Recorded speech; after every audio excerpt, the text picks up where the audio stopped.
Study IQ IAS, आपका selection हमारा mission. नमस्कार दोस्तों रशिया यूक्रेन वॉर से रिलेटेड एक बड़ी खबर सामने आई है। बताया जा रहा है कि एक भारत की कंपनी, एक फार्मास्यूटिकल फर्म के ऊपर मिसाइल अटैक हुआ है रशिया के द्वारा, और यह आरोप लगा है यूक्रेन ने। आप देख पाएंगे यहां पर Russian missile strikes warehouse of Indian pharma firm in Ukraine, जिसकी वजह से जो वेयर हाउस है जहां पर बहुत सारे मेडिसिन वगैरह रखे हुए थे वो पूरी तरह से तबाह हो गया है। तो कहीं ना कहीं ये जो खबर है इसकी वजह से रशिया और भारत के जो टाइज हैं उसके ऊपर इंपैक्ट हो सकता है। ओवरऑल सारी चीजें मैं आपको डिटेल से बताऊंगा। चलिए आगे बढ़ते हैं, लेकिन उससे पहले आप सबको बता दूं कि आप में से जो भी लोग यूपीएससी की प्रिपरेशन कर रहे हैं 15 अप्रैल तक आपको एक्स्ट्रा डिस्काउंट मिल रहा है सेल के दौरान। कोई भी कोर्स अगर आप लेते हो, जैसे 2026 का बैच हो गया जिसमें पूरी प्रिपरेशन कराई जाती, या फिर हमारा जो लॉन्ग टर्म बैच है, जो भी लोग 2027 में प्रिपेयर कर रहे हैं, 2027 में एग्जाम देंगे, तो use this code Ankit live to get extra discount, और लिंक कमेंट सेक्शन में दिया हुआ है। तो चलिए सबसे पहले देखेंगे कि एग्जैक्टली हुआ क्या है। देखिए, कल बताया गया है कि एक मिसाइल स्ट्राइक किया गया यूक्रेन की कैपिटल कीव में। आप सब जानते हैं यहां पर यूक्रेन और रशिया का लंबे समय से 2022 फरवरी से ये पूरा युद्ध चल रहा है, अभी तक थमा नहीं है। और यूक्रेन की जो कैपिटल यहां पर आप देख रहे हो कीव, यहीं पर एक भारत की कंपनी है जिसका नाम है कुसुम हेल्थ केयर, जो कि एक मेजर इंडियन फार्मास्यूटिकल फर्म है। उनका वहां पर वेयर हाउस था और वहीं पर एक मिसाइल स्ट्राइक किया गया। और यहां पर आप देख सकते हो कि इसकी वजह से बताया जा रहा है कि पूरा का पूरा जो वेयर हाउस है वो डिस्ट्रॉय हो चुका है, खत्म हो चुका है। और उसमें बहुत सारे जो स्टॉक्स हैं मेडिसिन के, जो कि चिल्ड्रन के लिए, एल्डरली के लिए, क्रॉनिक पेशेंट्स के लिए काफी सारी चीजें रखी हुई थी, वो सब कुछ यहां पर खत्म हो गया है। खैर, अगर मैं आपको कुसुम हेल्थ केयर के बारे में बताऊं तो देखो, ये इंडियन ओन फार्मास्यूटिकल कंपनी है जिसका मेजर ऑपरेशन आपको यूक्रेन में देखने को मिलेगा 1997 से। तो अभी से ये नहीं है, 25 साल से भी ज्यादा हो चुका है। और इनके द्वारा बहुत सारे मेडिसिन की प्रोडक्शन की जाती है, सप्लाई की जाती है, जो एसेंशियल मेडिसिन हैं। फॉर एग्जांपल कार्डियोवास्कुलर ड्रग हो गया, एंटीबायोटिक्स हो गया, एंटीवायरल्स हो गए, मेडिसिन फॉर क्रॉनिक इलनेस हो गए। तो जो कंपनी है उसका मल्टीपल प्रोडक्शन साइट्स है और 1500 लोगों को एम्प्लॉय करता है यूक्रेन के अंदर। और इसका जो वेयर हाउस है कीव में, वो काफी ज्यादा क्रूशल था पूरे यूक्रेन के लिए, क्योंकि यहीं से काफी सारा जो मेडिसिन है वो डिस्ट्रीब्यूट किया जाता था यूक्रेन के लोगों के लिए। तो कहीं ना कहीं इसके डिस्ट्रक्शन की वजह से बहुत बड़ा इंपैक्ट आएगा यूक्रेन के लोगों के ऊपर। खैर, इसको देखते हुए यूक्रेन की तरफ से क्या रिएक्शन आया है मैं आपको बता दूं। सबसे पहले इसके बारे में जो यूक्रेन की एम्बेसी है भारत में, उनके द्वारा बताया गया, अलार्म रेस किया गया, और उन्होंने आरोप लगाया रशिया के ऊपर कि जो रशिया है वो भारत के बिजनेसेस को हार्म कर रहा है यूक्रेन में, और काफी कड़े शब्दों का इस्तेमाल किया। यहां पर यूक्रेन ने यह कहा है कि एक प्रकार से डेलिब्रेट टारगेट किया जा रहा है रशियन फोर्सेस के द्वारा इंडियन बिजनेसेस के ऊपर, और कहीं ना कहीं क्रिटिसाइज किया मॉस्को को कि देखिए, एक तरफ आप दुनिया को दिखाते हो कि आपका भारत के साथ स्पेशल फ्रेंडशिप है, लेकिन आप इंडियन इंटरेस्ट को ही एक प्रकार से हार्म करने में लगे हुए हैं। तो जो यूक्रेन के डिप्लोमेट्स हैं उन्होंने फ्रस्ट्रेशन भी दिखाया कि किस तरह से जो रशिया है नॉन कॉम्बिटेंट एरिया में ह्यूमैनिटेरियन जो रिलेटेड बिजनेसेस हैं उनके ऊपर अटैक कर रहा है, जो कि नहीं होना चाहिए। इसके अलावा मैं आपको यह भी बता दूं, जो रिपोर्ट सामने आ रही है उसमें बताया जा रहा है कि जो रशिया है उसने अपनी स्ट्रैटेजी में चेंज किया है। मतलब जो एरियल अटैक्स है रशिया के द्वारा उसको बढ़ा दिया गया है, मिसाइल्स के माध्यम से, ड्रोन्स के माध्यम से। रिसेंट वीक्स में अगर आप देखोगे तो यूक्रेन के एनर्जी इंफ्रास्ट्रक्चर के ऊपर, लॉजिस्टिक चेन्स के ऊपर और सप्लाई रूट्स के ऊपर, वेयर हाउसेस के ऊपर रशिया पूरी तरह से अटैक कर रहा है यूक्रेन के अंदर। जो वेस्टर्न इंटेलिजेंस रिपोर्ट सामने आई है उसमें यह पता चला है कि जो रशिया है वो जानबूझकर एक प्रकार से जो यूक्रेन की सिविलियन है, जो सिविलियन पॉपुलेशन है, उसके रेजिलियंस को टेस्ट करने की कोशिश कर रहा है। क्योंकि जब आप एक प्रकार से हेल्थ केयर के ऊपर, वाटर के ऊपर, पावर के ऊपर, मेडिसिन सप्लाईज के ऊपर अटैक करते हो, मतलब कहीं ना कहीं आप डिप्राइव कर रहे हो उस एरिया की पॉपुलेशन को, कि वहां पर उनको जो नेसेसरी आइटम्स हैं वो एक प्रकार से नहीं मिल पाए। और एक प्रकार से कुसुम वेयर हाउस के ऊपर अटैक करना, मतलब ये स्ट्रैटेजिक हो सकता है, लेकिन इसका जो इंप्लीकेशन है वो काफी डीपली आपको सिंबॉलिक देखने को मिलेगा, बिकॉज इसमें आपको इंडियन कनेक्शन देखने को मिल रहा है। खैर, इसको देखते हुए ब्रिटेन की तरफ से, वेस्टर्न की तरफ से क्या रिस्पांस आया है देखो। जो ब्रिटिश के एम्बेसडर हैं यूक्रेन में, मार्टिन हैरिस, उन्होंने सबसे पहले इसके बारे में ट्वीट किया, फोटो पब्लिश किया। आप देख सकते हो यहां पर बहुत सारा जो स्मोक है वेयर हाउस से ये आपका निकल रहा था, और इन्होंने बताया कि ये कुसुम साइट है जहां पर वेयर हाउस था, जो कि बहुत सारे मेडिसिन वहां पर रखे हुए थे। और उनके द्वारा बताया गया है कि यहां पर एक प्रकार से जो रशिया है वो ड्रोन्स और मिसाइल्स स्ट्रक कर रहा है कई सारे सिविलियन फैसिलिटीज के ऊपर।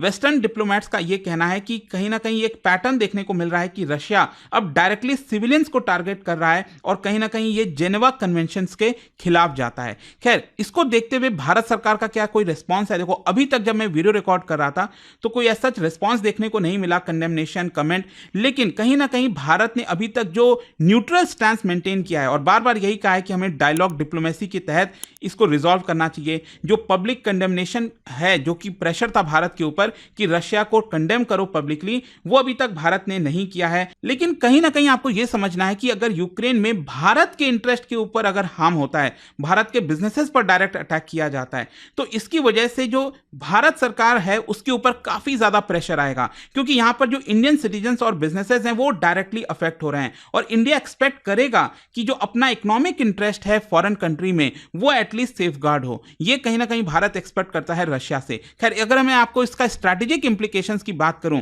तो देखो, भारत का कमर्शियल फुटप्रिंट यूक्रेन के अंदर कोई बहुत ज्यादा नहीं है, लेकिन हाँ, कुछ सेक्टर्स में काफी इंपॉर्टेंट है। फॉर एग्जांपल फार्मास्यूटिकल हो गया, जो कि अटैक हुआ है, एग्रो प्रोडक्ट्स हो गए, आईटी सर्विसेज हो गए, तो यहां पर आपको बड़ा फुटप्रिंट भारत की तरफ से देखने को मिलेगा यूक्रेन के अंदर। तो अगर यहां पर डेलिब्रेट, मान लो अगर यह प्रूव होता है कि रशिया ने डेलिब्रेट तरीके से यहां पर अटैक किया, तो कहीं ना कहीं भारत और रशिया की जो टाइज हैं उसमें आपको प्रॉब्लम देखने को मिल सकती है और भारत भी कहीं ना कहीं फोर्स हो जाएगा एक प्रकार से अपना जो न्यूट्रलिटी का स्टैंड है उसको चेंज करने में। तो रशिया को भी इस बात का ध्यान रखना चाहिए कि हमारे जो इंटरेस्ट हैं एटलीस्ट वो तो ना हार्म हो। साथ ही साथ यहां पर भारत के ऊपर प्रेशर होगा कि हमारे जो इन्वेस्टमेंट है कॉन्फ्लिक्ट जोन्स में उसको कैसे बचाकर रखा जाता है, क्योंकि अभी आप देखोगे यहां पर रिसेंटली खबर भी आई थी कि रशिया ने, पुतिन ने इनवाइट किया है पीएम मोदी को कि जो विक्ट्री डे परेड है 9 मई को, वहां पर पीएम मोदी शामिल हो। लेकिन जहां तक समझ में आ रहा है, जिस तरह की रिपोर्ट सामने आ रही है कि हो सकता है पीएम मोदी शायद ना जाएं और जो हमारे डिफेंस मिनिस्टर है राजनाथ सिंह जी वो यहां पर जा सकते हैं। वो देखने वाली बात होगी। लेकिन आगे क्या, देखो, जो इंडियन एम्बेसी है कीव के अंदर वो इस पूरे सिचुएशन को एसेस कर रही है। जो कुसुम है, कुसुम हेल्थ केयर, उन्होंने अभी यहां पर कंफर्म नहीं किया है कि एग्जैक्टली वो अपना ऑपरेशंस यूक्रेन में रोक देंगे या फिर उसको शिफ्ट करेंगे, क्या होगा नहीं पता। लेकिन यूक्रेन कम से कम इसका बड़े स्तर पर इंटरनेशनल लेवल पर फायदा उठाने की कोशिश करेगा और कंडेम करेगा इस अटैक पर, क्योंकि वो एक प्रकार से दिखाएगा कि देखिए, रशिया एक तरफ बोलता है कि भारत का काफी अच्छा मित्र है, लेकिन उल्टा भारत के ही ऊपर अटैक करने की कोशिश कर रहा है। तो इस तरह की चीजें हो सकती हैं। अब देखते हैं क्या होगा। लेकिन क्वेश्चन यहां पर यह भी है कि आखिरकार रशिया यूक्रेन से रिलेटेड कुछ खबरें भी आई थी कि एक सीज फायर एग्रीमेंट टाइप का भी कुछ हुआ है, उसका क्या हुआ, करंट सिचुएशन क्या है? देखो, करंट सिचुएशन अभी भी वैसे ही लगभग बनी हुई है। जो रशियन फोर्सेज हैं वो अभी भी लगातार डोनेस्क जो रीजन है, ये जो आप पूरा रीजन देख रहे हो, यहां पर अभी भी पुश करने की कोशिश कर रहे हैं। और स्पेशली मैं आपको बता दूं, अभी रशिया ने एक और जो जगह है वुलेडार, उसको कैप्चर कर लिया है। और मैं आपको बताऊं तो 2 साल पहले यहां पर रशिया ने कोशिश की थी कैप्चर करने के लिए, लेकिन यूक्रेन ने उसको डिफेंड कर दिया था। लेकिन अब इसको वापस से कैप्चर करना मतलब कहीं ना कहीं रशिया पूरी तरह से आगे बढ़ रहा है। सिर्फ यही नहीं, इसके नदन साइड में मैं आपको बता दूं, ये जो सुमी रीजन आप देख रहे हो यहां पर, ये वाला, इसके बॉर्डर के उस पार रशिया की तरफ अगर आप देखोगे तो 60,000 से ज्यादा सैनिक रशिया के वो वहां पर तैनात किए गए हैं और ऐसा बताया जा रहा है। और हो सकता है कि इधर की तरफ से, नदन साइड से, रशिया एक बड़ा अटैक करने की कोशिश कर रहा हो। और इसी को देखते हुए यूक्रेन की फोर्सेस क्या कर रहे हैं, वो क्रॉस बॉर्डर के पार जाकर इसको थॉट करने की कोशिश कर रहे हैं, इसको खत्म करने की कोशिश कर रहे हैं। तो इस तरह की सिचुएशन बनी हुई है। साथ ही साथ मैं आपको यह भी बता दूं, आज के डेट में रशिया यूक्रेन युद्ध में जितनी भी कैजुअलिटीज देखने को मिल रही है, लोगों की मृत्यु देखने को मिल रही है, it is mainly because of 80% because of drones. मतलब अभी के समय ड्रोन्स का बड़े स्तर पर इस्तेमाल किया जा रहा है और कहीं ना कहीं इसी को देखते हुए साइबर वॉरफेयर भी स्टार्ट हो गई है, ताकि सामने वाला दुश्मन देश के जो ड्रोन्स हैं उसको साइबर वॉरफेयर के माध्यम से डिसमेंटल किया जा सके। खैर, जहां तक सीज फायर की सवाल है तो मैं आपको बता दूं, यूएस के द्वारा एक एग्रीमेंट लाया गया था रशिया और यूक्रेन के बीच में 30 डेज का, और इसमें यही था कि जो एनर्जी इंफ्रास्ट्रक्चर है रशिया और यूक्रेन में, उसके ऊपर अटैक ना किया जाए। लेकिन यहां पर दोनों देश आरोप बार बार लगा रहे हैं कि ये जो एक प्रकार से एग्रीमेंट हुआ था उसका वॉयलेशन हुआ है। यूक्रेन ने क्लेम किया है कि रशिया ने 70 मिसाइल्स और 6,000 गाइडेड बॉम्ब्स एग्रीमेंट के बाद से यहां पर दागे हैं। रशिया का कहना है कि 60 से ज्यादा बार का ब्रीच किया गया है यूक्रेन के द्वारा। तो एक प्रकार से ये जो सीज फायर और ये जो बड़ी बड़ी बातें होती हैं, एग्रीमेंट होता है, तो लग नहीं रहा है कि ग्राउंड लेवल पर ऐसा कोई समाधान देखने को मिल रहा है। अब देखते हैं इसको लेकर यहाँ पर क्या होता है, बट आई होप कि आपको समझ में आ गया होगा कि रशिया में एग्जैक्टली भारत का जो कंपनी है उसके ऊपर क्या अटैक हुआ और करंट सिचुएशन क्या है रशिया यूक्रेन युद्ध में। और जाने से पहले आप सबके लिए एक इंटरेस्टिंग क्वेश्चन, क्या आप बता सकते हो यूक्रेन कॉन्फ्लिक्ट को रिजॉल्व करने के लिए यहां पर नॉर्मैंडी फॉर्मेट में कई सारे मेंबर्स थे, क्या बता सकते हो इनमें से कौन सा देश इसका पार्ट नहीं है? इसका राइट आंसर आप सब जानते हैं, मेरे इंस्टाग्राम पर तो मिलेगा ही, वहां पर अगर आप नहीं हो कोई बात नहीं, टेलीग्राम से ले सकते हैं इसका सही उत्तर। और जैसा मैंने आप सबको बताया, सेल चल रहा है स्टडी आई के ऊपर इस समय 15 अप्रैल तक। कोई भी कोर्स बैच आप लेते हो, you can use this code Ankit live to get extra discount. दोस्तों, यूपीएससी एस्पिरेंट्स हो या बनने वाले हो, मेरे पास है आपके लिए एक game changing opportunity, study IQ का नया संपूर्ण बैच। सोचिए, एक कॉम्प्रिहेंसिव प्रोग्राम जिसमें मिलेगा सब कुछ, टॉप एजुकेटर्स के साथ 1000+ आवर्स की लाइव क्लासेस, पर्सनलाइज्ड मेंटरशिप और हैंड रिटन नोट से लेकर पीआरपी, एमआरपी जैसे इंटेंसिव प्रोग्राम्स तक। और बात स्कॉलरशिप्स की करें तो प्रीलिम्स क्लियर करो, पूरा फीस रिफंड पाओ। टॉप परफॉर्मर्स के लिए हर मंथ 11,000 रुपीज का कैश रिवॉर्ड। सिल्वर, गोल्ड या platinum, choose the plan that fits your needs. X secretary Anil Swarup जी खुद गाइड करेंगे आपको इस जर्नी में।